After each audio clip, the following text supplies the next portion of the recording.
Dr. Maya Patel stood before the massive quantum resonance array, her dark eyes fixed on the anomalous readings that had been keeping her awake for the past 3 nights. The laboratory at the Planetary Communication Institute hummed with the software of cooling fans and data processors, but Maya barely noticed the familiar sounds anymore. What held her attention was something far more peculiar, a pattern of frequencies unlike anything she'd encountered in 15 years of studying interstellar communications. "Computer, run the analysis again," she commanded, her fingers dancing across the holographic interface. The three-dimensional display before her erupted in a cascade of blue light, showing waves of energy emanating from Kepler 742, a planet 40 light-years from Earth that had recently begun broadcasting these strange signals. The door to her lab slid open with a soft hiss. "Dr. Patel, the board is waiting." James Rodriguez, her research assistant, stood in the doorway, his usual calm demeanor somewhat ruffled. "They're not happy about being called in at midnight." Maya barely glanced up from her work. "They'll be less happy if we ignore what these readings are telling us." She grabbed her tablet and hurried past him, her steps echoing through the sterile corridors of the institute. In the conference room, 5 board members sat around a curved table, their faces illuminated by the soft glow of data screens. Director Harrison, a man whose gray hair and stern expression seemed carved from stone, fixed Maya with an impatient stare. "This better be important, Dr. Patel. We don't typically convene emergency meetings to discuss routine astronomical phenomena." Maya projected her findings onto the main screen. 3 days ago, our quantum arrays detected something remarkable. Kepler 742, a planet we've been monitoring for potential colonization, has begun emitting frequencies that appear to be modulating the quantum field itself. "And why should this concern us?" asked Dr. Weber, peering over her glasses. "Because," Maya continued, her voice steady despite her racing heart, "these frequencies match exactly with the resonant frequency of human vocal cords. But they're in reverse, as if something is canceling out the ability to speak." The room fell silent. Director Harrison leaned forward. "Are you suggesting some kind of weapon?" "I'm suggesting we need to investigate. The patterns are too precise to be natural, and they're growing stronger. If these waves reach Earth..." She left the implications hanging in the air. "Out of the question," Harrison replied firmly. "We're not risking personnel on a wild theory. Besides, the nearest ship is 3 months from that sector." Maya had anticipated this response. "Actually, the research vessel Horizon is only 2 weeks away. I've already checked their trajectory. The Horizon is on a vital resource survey mission. We can't simply..." "With all due respect, Director," Maya interrupted, "if I'm right about these frequencies, we could be looking at a threat to human communication itself. We need to understand what's happening on that planet." The board members exchanged glances. Dr. Weber spoke first. "And if you're wrong?" "Then I'm wrong, and you can accept my resignation." Maya met each of their gazes in turn. "But if I'm right and we do nothing, we might lose something fundamental to human existence, our voices." After what felt like an eternity, Director Harrison sighed. "You have 3 months, Dr. Patel. Get to the bottom of this and report back. But understand this, if you find any indication of danger, you pull out immediately." Maya nodded, already mentally preparing for the journey. As she left the conference room, James fell into step beside her. "They actually approved it," he said, incredulous. "They did." Maya's mind was racing with preparations.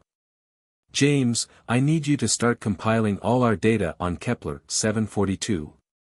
Everything we have, atmospheric readings, geological surveys, the works. You really think something there could affect human speech?" Maya paused at the door to her lab, thinking about the strange patterns she'd observed. "I think we're about to discover something that will change our understanding of communication itself. And I can't shake the feeling that whatever's happening on that planet, it's not an accident." As she returned to her quantum array, the frequencies from Kepler 742 continued their mysterious dance across her screens, like silent music from a distant world. Maya knew she was standing on the brink of something momentous, a discovery that would either save humanity or reveal dangers beyond their imagining. What she couldn't know was that 40 light-years away, on a world where silence had become the norm, someone was waiting for her arrival, someone who understood exactly what was at stake. The horizon emerged from hyperspace on the outer edge of Kepler 742's atmosphere, its silver hull reflecting the light of the system's twin suns. Maya stood at the observation deck, watching as the mysterious planet grew larger in her view. From space, it looked deceptively ordinary, swirls of purple-tinged clouds covering a landscape of deep green and crystalline blue. Atmospheric entry in 5 minutes, announced the ship's AI. All personnel, please secure your stations. Maya double-checked her equipment one last time. 2 weeks of travel had given her plenty of time to prepare, but she still felt the nervous energy coursing through her body. The quantum readings had only grown stronger during their journey, and now her instruments were practically singing with activity. The descent was rougher than expected. Turbulence rattled the ship as they pierced through layers of dense atmosphere. Maya gripped her seat tightly, watching as the external cameras showed strange patterns of light rippling through the clouds, something that hadn't been visible from space. Energy patterns are off the charts, reported Lieutenant Kai Nakamura from his station at the ship's sensors. Whatever's causing these frequencies, it's definitely coming from the surface. When they finally broke through the cloud cover, Maya's breath caught in her throat. Below them stretched a city unlike anything she'd ever seen. Towering structures of crystal and metal rose into the sky, their surfaces covered in intricate patterns of flowing light. But what struck her most was the silence. Even through the ship's external microphones, there was almost no sound from the bustling metropolis below. They landed on a designated platform where a delegation already waited. Maya led her team down the ship's ramp, her universal translator ready. But as they approached the welcoming party, she realized something was wrong. The natives, tall, elegant beings with iridescent skin, were moving their mouths, but no sound emerged. Then one figure stepped forward, and to Maya's shock, spoke aloud. "Welcome to Lasara," he said, his voice carrying a musical quality that seemed to resonate with the very air around them. "I am Guardian Varric. We've been expecting you." Maya exchanged glances with her team before responding. "You can speak." "But the others?" "I am one of the few who still retain the ability," Varric explained, his expression grave. "It is why I serve as Guardian of External Relations. Please, follow me. There is much to discuss." As they walked through the city, Maya was struck by how the inhabitants communicated. Their skin would pulse with patterns of light, creating complex displays that seemed to convey meaning. Her translator was working overtime trying to decode these visual languages. In a vast chamber within one of the crystal towers, Varric revealed the truth. "It began 3 cycles ago," he explained, gesturing to a holographic display showing the planet's history. "At first, we thought it was a blessing, a natural evolution of our species. Our people developed the ability to communicate through bioluminescence, something we'd always been capable of but never fully utilized. But then, the voices began to fade," Maya finished, her scientific mind already racing with possibilities. "Yes. Now, only those of us who were off-world when it began can still speak aloud. The rest have completely lost the ability, though they've adapted remarkably well." Varric's skin rippled with patterns as he spoke, as if he was unconsciously using both forms of communication. Maya shared her findings about the quantum frequencies. "The patterns we detected, they're not just affecting your world. They're growing stronger, spreading through space." Varric's expression darkened. "Then it's worse than we feared. Dr. Patel, there's something you need to see. Beneath this city lies the source of our problem, though we can't reach it. Our ancestors built something down there, a device of immense power. We believe it's responsible for all of this. Why can't you reach it?" Because anyone who gets too close loses their voice immediately, and the bioluminescent communication doesn't work in its presence. We become completely cut off, unable to communicate at all. We've lost several research teams already.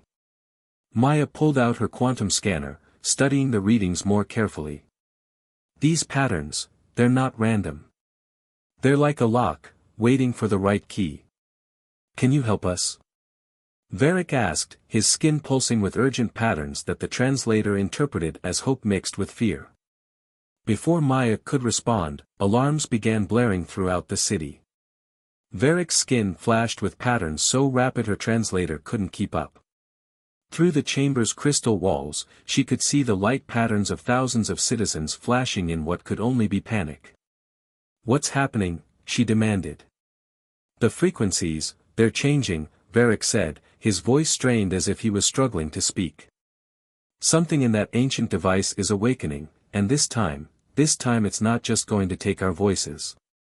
Maya watched in horror as the patterns of light flowing through the city began to dim, and she realized they weren't just facing the loss of speech anymore, they were facing the possibility of losing all forms of communication entirely.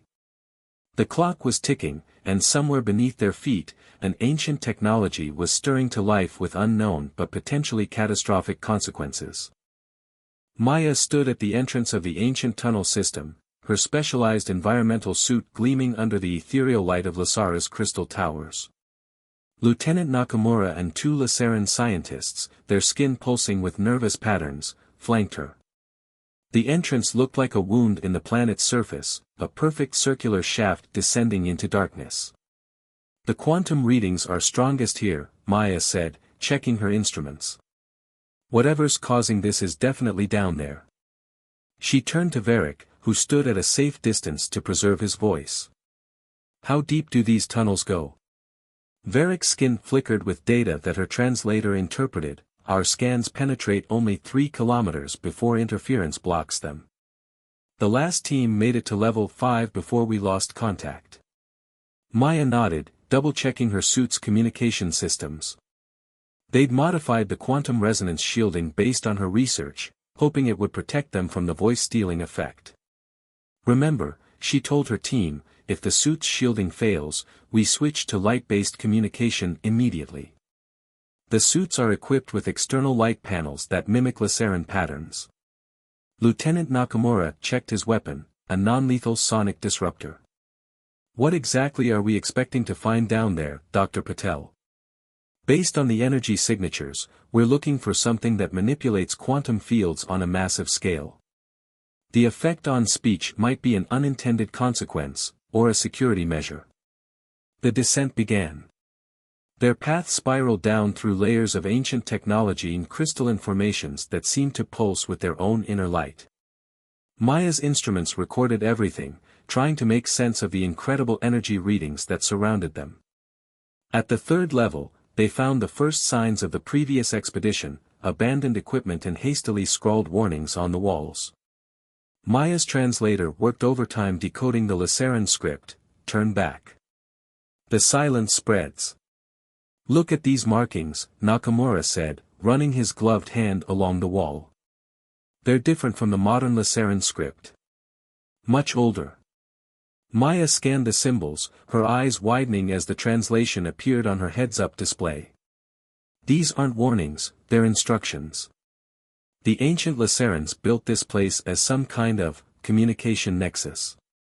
They pressed deeper. At level 4, the tunnels changed.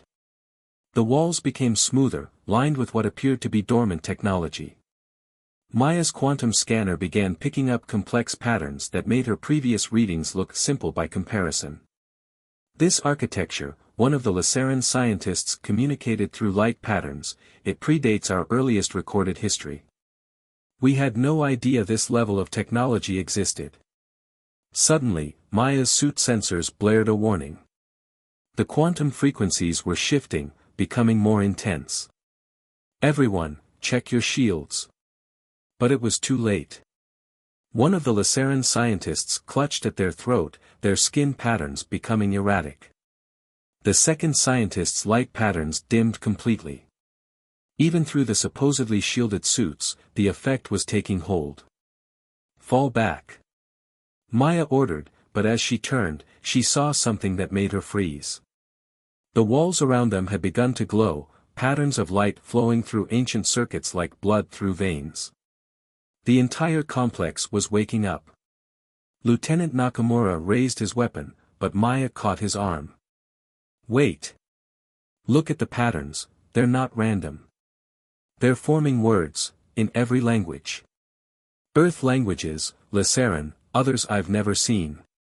The walls had become a cascade of linguistic information, a babble of light and symbol that seemed to contain the essence of all communication. At the center of it all, a doorway materialized, leading to what appeared to be a vast chamber. Maya's suit crackled with static as a new frequency penetrated their shields.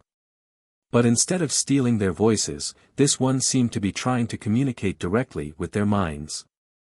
Images flooded Maya's consciousness, glimpses of an ancient civilization that had discovered the fundamental frequency of consciousness itself. "It's not a weapon," Maya gasped, finally understanding. "It's a repository, the complete history of communication in the galaxy. But something's gone wrong with its containment field. Instead of preserving communication, it's absorbing it." The Lysaran scientists' light patterns flickered urgently, conveying a terrifying reality. The effect was accelerating. Above them, the city was going dark as more and more citizens lost even their ability to create light patterns. The ancient device wasn't just taking their voices now, it was taking every form of communication. Maya made a decision. "We need to reach the central chamber. If this really is a repository, there must be a way to stabilize it, to reverse what's happening." But as they stepped toward the doorway, the floor beneath them trembled. The ancient security systems, dormant for millennia, were awakening. And they had very different ideas about letting outsiders access the galaxy's most powerful communication device. Through her fading suit communications, Maya heard Varric's voice from the surface, breaking up but urgent. "Dr. Patel, readings from orbit, the effect, spreading faster, other planets, hours before." The transmission cut off completely, leaving them in silence. Maya looked at her team, their faces visible through their helmet visors, and realized they were now in a race against time.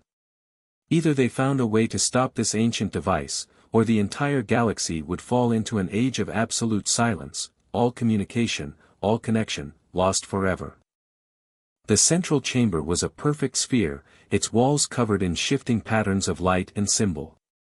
Maya and her team stood on a narrow bridge that stretched across the void to a central platform. Below them, endless rows of crystalline structures descended into darkness, each one pulsing with stored information. Their suits' communication systems were completely dead now.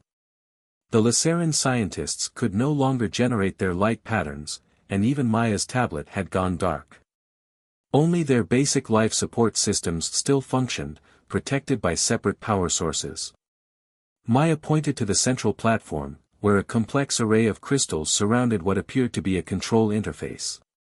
As they carefully made their way across the bridge, the security systems that had awakened earlier remained ominously quiet.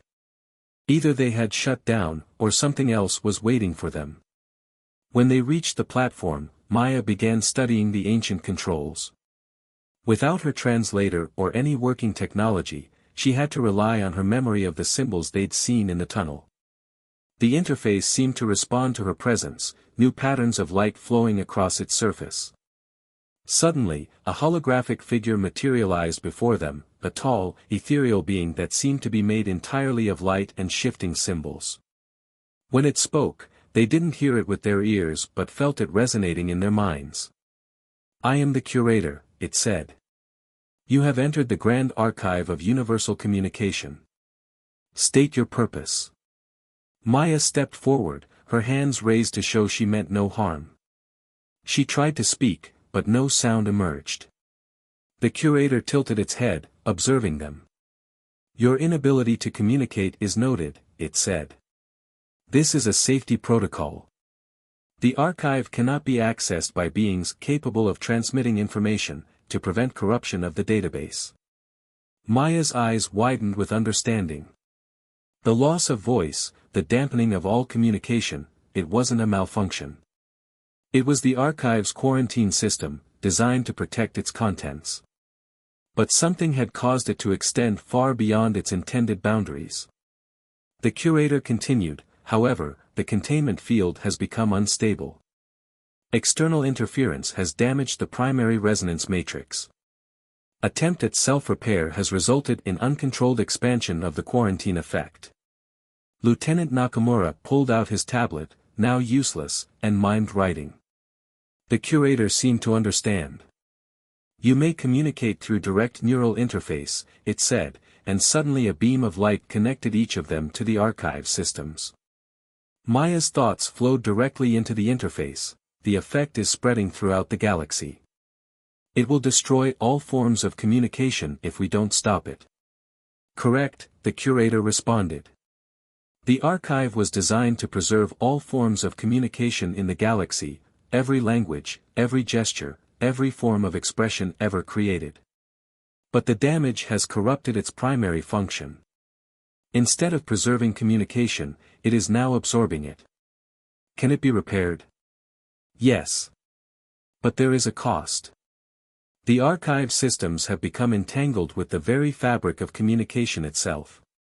To reset the containment field would require a complete shutdown and restart of all systems. What would that mean? Maya asked through the neural link. All stored communications would be temporarily released back into the galaxy at once. The effect would be unprecedented. Every being within range would briefly experience every form of communication ever recorded. Most minds are not equipped to handle such an overflow of information. Maya looked at her team, their expressions visible through their helmet visors.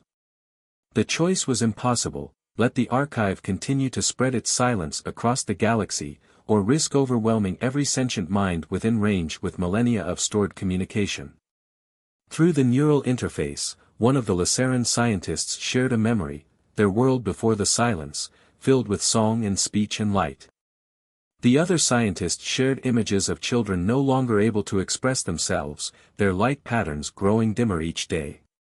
The ground shook beneath them. Through the archive systems, Maya could sense what was happening above. The effect had reached neighboring star systems. Entire civilizations were falling silent. Soon, it would reach Earth. Lieutenant Nakamura's thoughts came through clearly: maybe we're thinking about this wrong. The archive preserves communication, right? So it must understand the value of choice, of letting people decide for themselves. Maya turned back to the curator. Is there a way to release the stored communication gradually? To let each being choose how much they want to receive? The holographic figure seemed to shimmer as it processed this request. Such an approach would require a complete reconfiguration of the archive's primary protocols. It would mean changing the very nature of its purpose, from preservation to distribution. But is it possible? Yes. However, the process would require a direct neural connection to organize and control the release of information. The being who initiates this process would have to serve as a filter, experiencing the full download of all stored communication. Survival would be unlikely. Maya looked at the vast chamber around them, at the countless crystalline structures containing the complete history of galactic communication. Then she thought of Earth, of her family, of every being in the galaxy facing eternal silence. She stepped forward. I volunteer. Lieutenant Nakamura tried to stop her, but she held up her hand.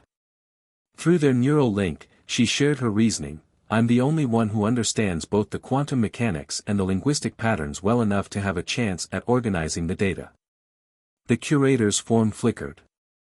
The process must begin immediately. The containment field's instability has reached critical levels. Maya turned to her team one last time, wishing she could speak, could tell them everything she was feeling. But through their neural link, she shared something more powerful: her absolute certainty that this was the right choice. The curator raised its hand, and streams of light began connecting Maya to every crystal in the chamber. The last thing she saw before the download began was her team being teleported to safety, and then her world exploded into a symphony of every word ever spoken, every song ever sung, every story ever told. In the first microsecond, Maya experienced 1 billion greetings in 1 million languages. In the next, she felt the weight of every goodbye ever spoken. Poems, songs, declarations of love and war, scientific theories, children's first words, they all poured into her consciousness in an endless torrent of communication. Her mind should have shattered instantly. But something unexpected happened. The quantum frequencies that had initially drawn her to this planet had prepared her somehow, attuned her consciousness to the vast symphony of information that now flowed through her. Above ground, Lieutenant Nakamura and the Laceran scientists materialized in the Crystal City. They watched in awe as the strange silence that had gripped their world began to change. The darkened patterns in the crystal towers flickered back to life, but now they carried new meanings, deeper resonances. Throughout the galaxy, the effect rippled outward. But instead of silence, it brought choice. Each being touched by the archive's release experienced a gentle invitation, a chance to open themselves to new forms of communication, to understand languages they had never known existed. Deep within the archive, Maya had become something else entirely. Her consciousness expanded through the crystalline networks, touching minds across the galaxy. She was no longer just human, she had become a conduit for all communication that had ever existed or would exist. The curator's form appeared beside her transformed self. This was not an anticipated outcome, it communicated. You have not merely survived the download, you have transformed it. And in doing so, transformed yourself. Through the vast network of her expanded consciousness, Maya could sense everything. She felt the joy of Laceran children as they discovered they could now speak both in voice and light patterns. She witnessed Earth's amazement as humanity suddenly understood that language was far more than words, it was light, vibration, thought, and energy all flowing together in an eternal dance. But she also understood the price. Her physical form was gone, transformed into pure energy and consciousness within the archive's crystal matrices. She could never return to her old life, never hug her family again, never speak as a human woman named Maya Patel. Instead, she had become a guardian of something far greater, a bridge between all forms of communication in the galaxy. Through her consciousness, the archive no longer simply preserved communication, it fostered understanding between all beings, allowing them to share thoughts and feelings across the boundaries of species and space. Lieutenant Nakamura, standing in the control room above with Varric and the science team, received her final human message, "Tell Earth I'm sorry I can't come home. But I'm not gone, I'm everywhere now, in every word spoken, in every thought shared, in every connection made between conscious beings." The silence has been transformed into a symphony. Years passed. The crystal cities of Lasara became a center of galactic communication studies. Beings from across the galaxy came to learn the art of multidimensional communication, speaking not just with voices or light patterns, but with all aspects of their consciousness. The archive, now forever changed by Maya's sacrifice and transformation, continued its work. But instead of merely preserving communication, it now served as a bridge between all sentient beings. Through its crystals flowed an ever-expanding web of connection, understanding, and shared consciousness. Sometimes, late at night, researchers in the archive's chambers would catch glimpses of a figure made of light and shifting symbols walking the crystal corridors. She moved like a conductor directing an invisible orchestra, her gestures weaving together the countless threads of communication that bound the galaxy together. And in quiet moments, when beings across the galaxy reached out to connect with one another, they would feel a gentle presence helping to bridge the gaps between their minds and hearts.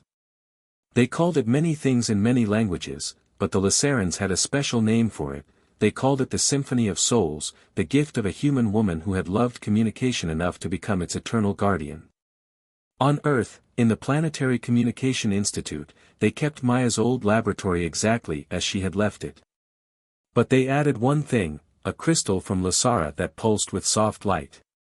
And sometimes, when young researchers worked late into the night wrestling with complex problems of quantum communications, they would feel a familiar presence, a consciousness that had once been Dr. Maya Patel, still reaching out across the galaxy, still helping others to understand one another, still bridging the gaps between all forms of communication.